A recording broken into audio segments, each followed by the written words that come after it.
नमस्कार दोस्तों। और आज की पहली कहानी चित्रकूट की है। चित्रकूट एक प्रसिद्ध धार्मिक स्थल है जो उत्तर प्रदेश और मध्य प्रदेश की सीमा पर स्थित है। इसका प्रमुख भाग उत्तर प्रदेश के चित्रकूट जिले में है, जबकि कुछ हिस्से मध्य प्रदेश के सतना जिले में आते हैं। ये बात 2018 की है।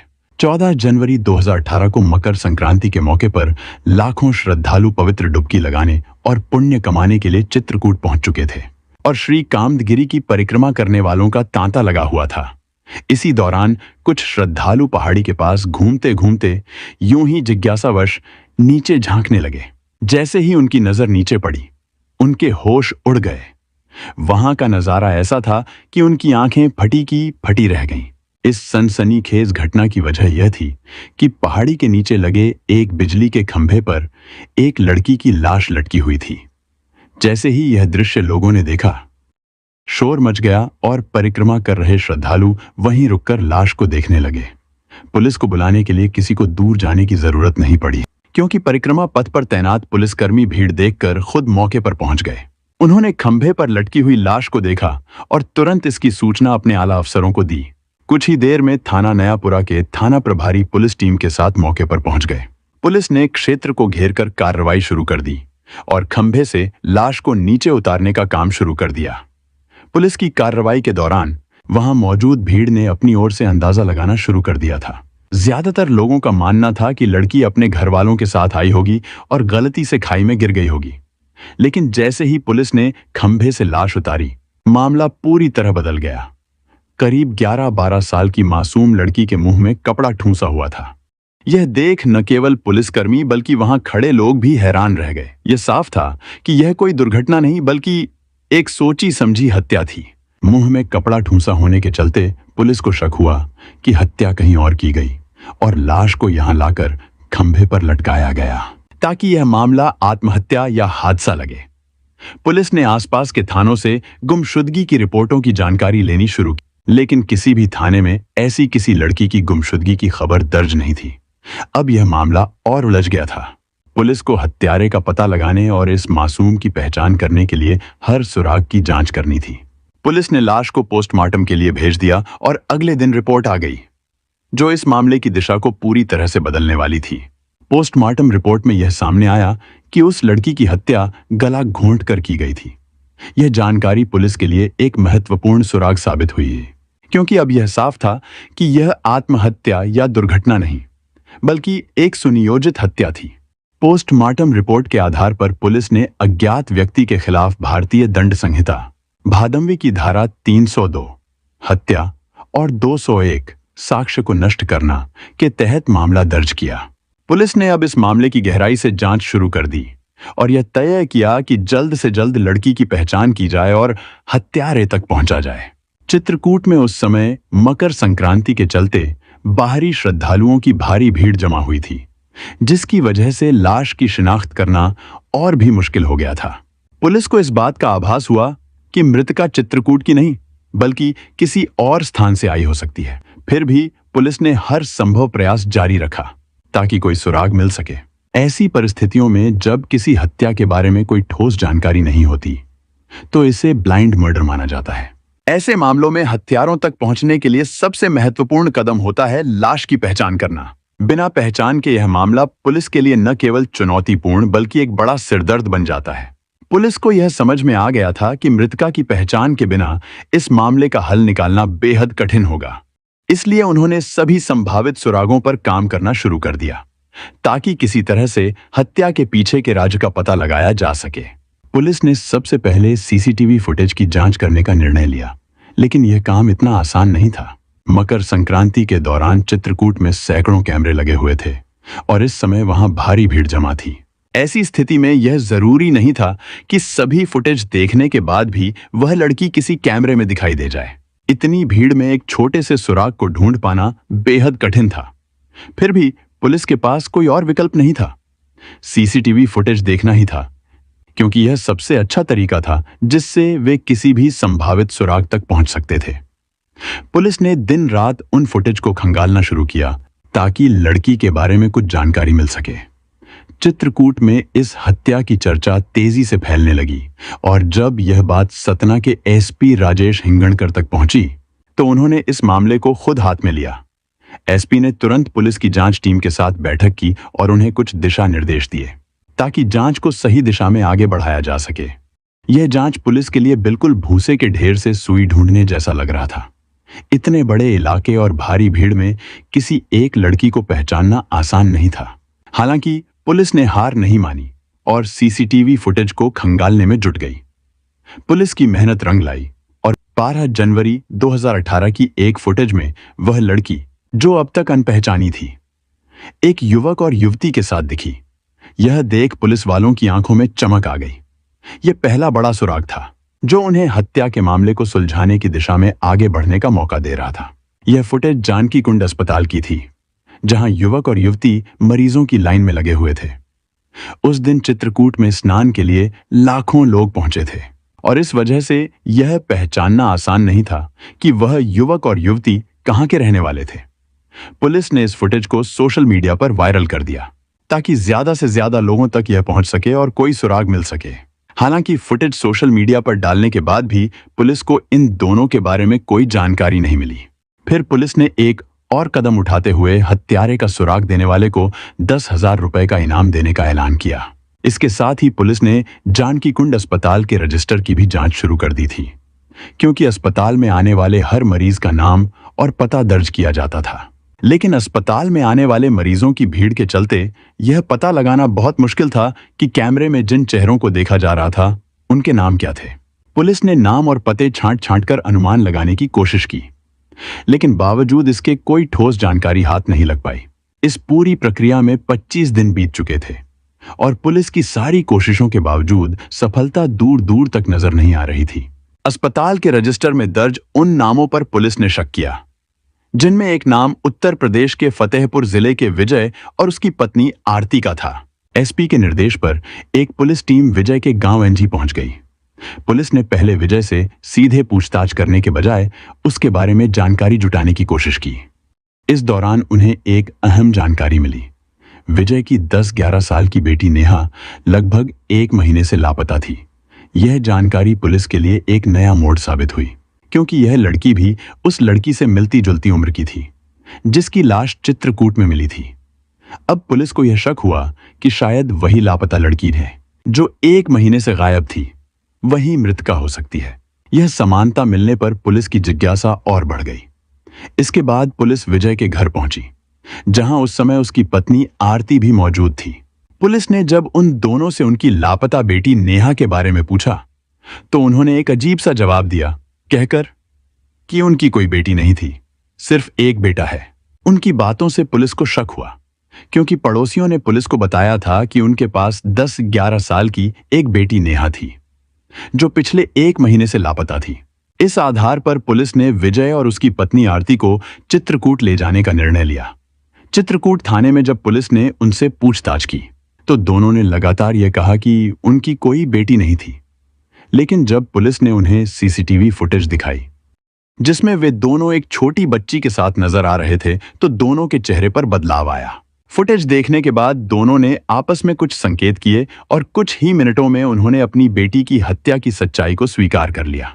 पुलिस को यह जानकर हैरानी हुई कि आरती का असली नाम सबीना शेख था और वह एक मुसलमान महिला थी।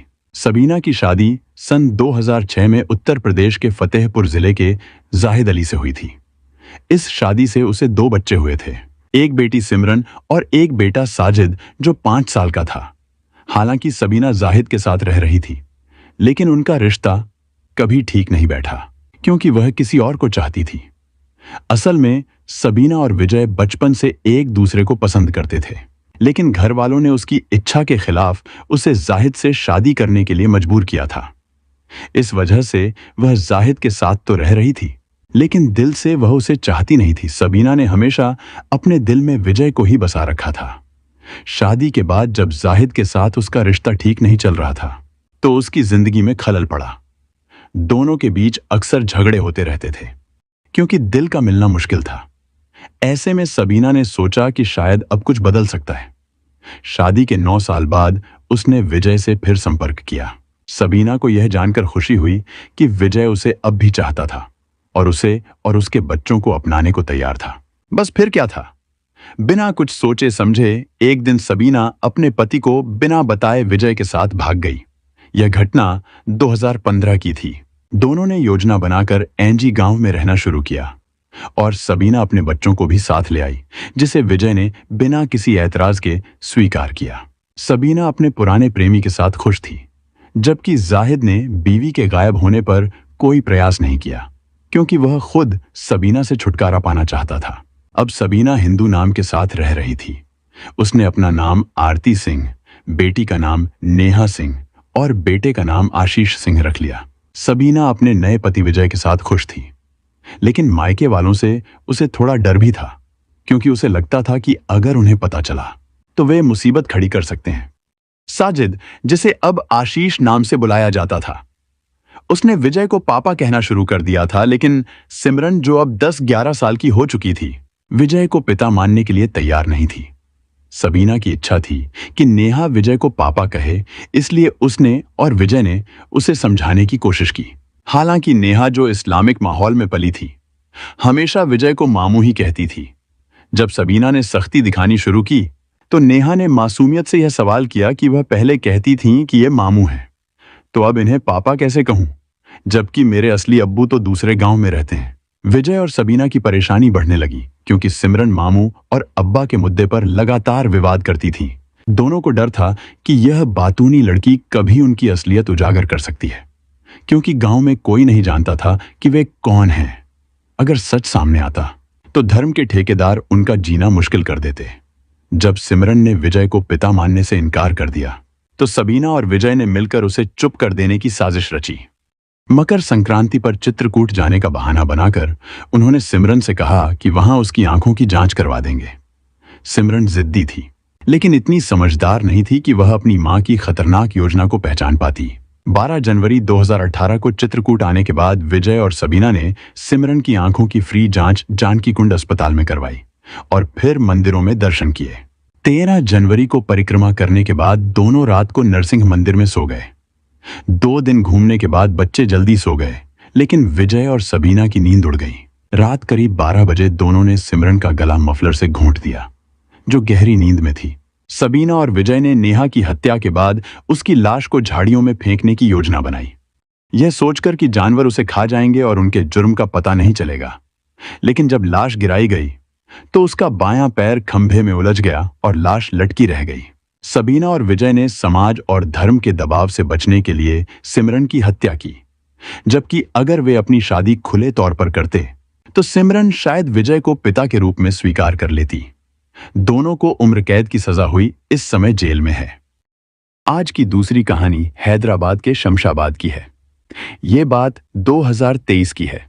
हैदराबाद में एक पुलिस स्टेशन है, Rajiv Gandhi international airport police थाना। 5 जून को इसी पुलिस थाने में एक पुजारी पहुंचा और अपना नाम अय्यागिरी साई कृष्णा बताया। उसने पुलिस को बताया कि उसकी भांजी कुरुगांती अप्सरा 2 दिन से लापता है। उसने बताया कि 3 जून की रात को उसने अपनी भांजी को शमशाबाद इलाके में छोड़ दिया था। वहां से उसे अपने दोस्तों के पास भद्राचलम जाना था, लेकिन न तो अप्सरा भद्राचलम पहुंची और न ही अपने घर हैदराबाद लौटी।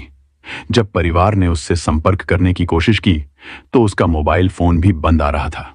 ऐसे में अय्यागिरी साई कृष्णा पुलिस से अप्सरा की गुमशुदगी की रिपोर्ट दर्ज करने की अपील करता है, ताकि उसे जल्द से जल्द ढूंढा जा सके। अय्यागिरी साई कृष्णा ही वो आखिरी व्यक्ति था जिसने अप्सरा को गायब होने से पहले देखा था। इसलिए पुलिस ने सबसे पहले साई कृष्णा से पूछताछ शुरू करने का फैसला किया। साई कृष्णा ने पुलिस को बताया कि 3 जून की रात को उसने अप्सरा को उसके घर से पिक किया था। उसे हैदराबाद के बाहरी इलाके शमशाबाद में ड्रॉप करना था, क्योंकि वहां से अप्सरा को भद्राचलम जाना था। साई कृष्णा का कहना है कि उसने अप्सरा को शमशाबाद में उतार दिया था, लेकिन इसके बाद से उसका कुछ भी पता नहीं चला। साई कृष्णा ने पुलिस को यह भी बताया कि 4 जून से अप्सरा का मोबाइल फोन बंद आ रहा है। उसने अप्सरा की मां के साथ मिलकर उसे कई जगहों पर ढूंढने की कोशिश की, लेकिन कोई सुराग हाथ नहीं लगा। हैदराबाद पुलिस ने सबसे पहले साई कृष्णा के बयान की जांच की।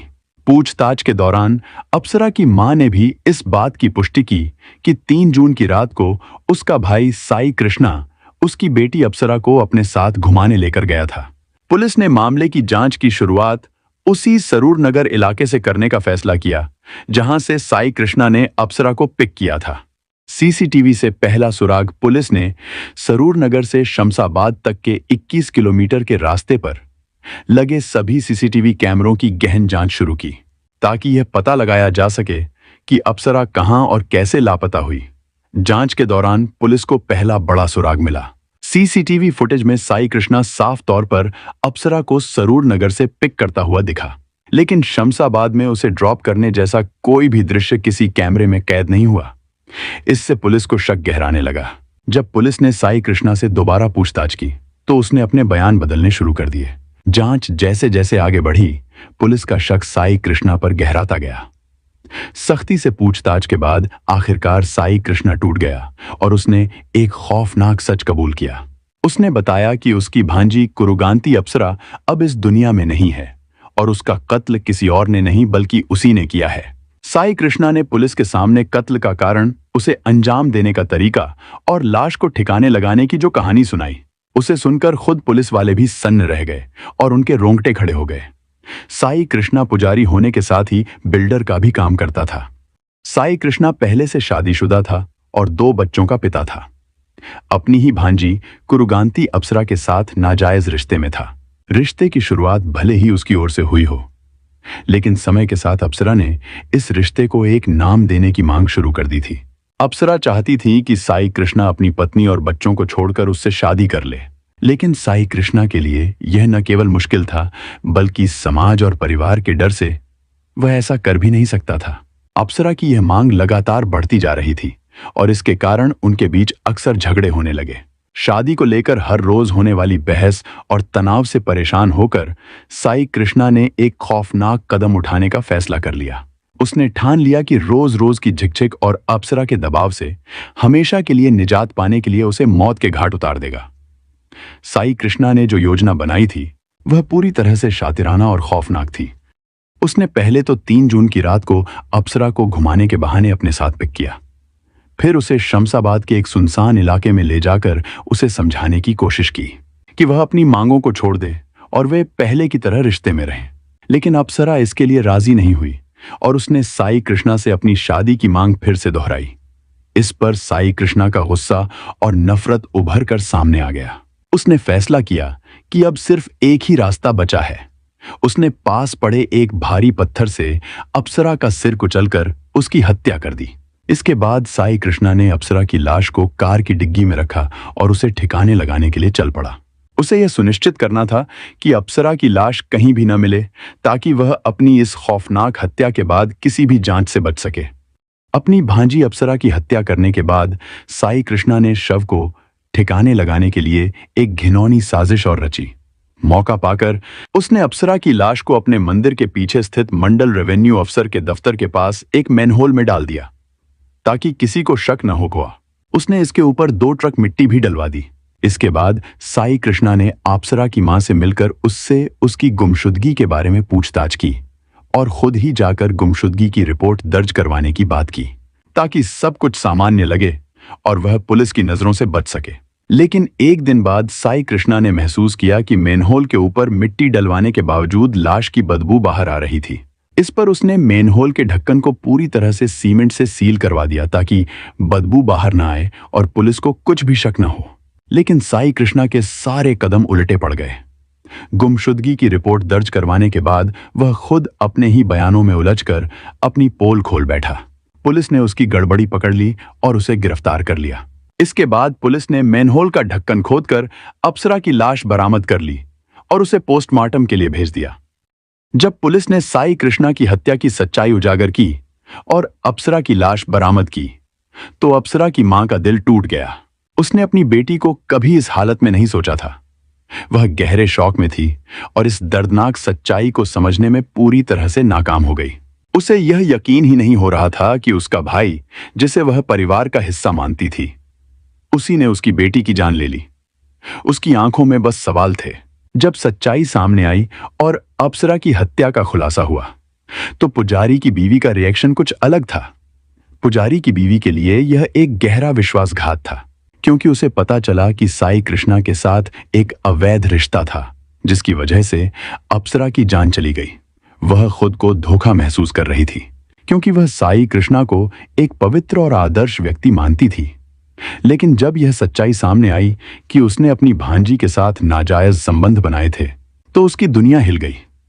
यह विश्वास टूट गया कि वही व्यक्ति जो पूजा पाठ का प्रचार करता था, उसने एक घिनौनी साजिश रची। दोनों महिलाओं के लिए यह घटनाएं न केवल एक खौफनाक सच्चाई की पहचान थीं, बल्कि उनका पूरा जीवन एक बड़े धोखे का शिकार हो गया था। हमारा उद्देश्य यह है कि लोग इन घटनाओं से सीखें और गलत रास्तों पर चलने से बचें। यह कहानी एक अहम चेतावनी है, जो हमें बताती है कि जीवन में सही फैसले लेना कितना जरूरी है। हमें मिलकर एक बेहतर समाज बनाने की कोशिश करनी चाहिए, जहां प्यार और ईमानदारी की अहमियत हो। ऐसी सच्ची घटनाओं और उनसे मिले संदेशों के साथ मैं फिर लौट कर आऊंगा। तब तक के लिए सुरक्षित रहें, सतर्क रहें और याद रखें कि हर कदम सोच समझकर उठाएं।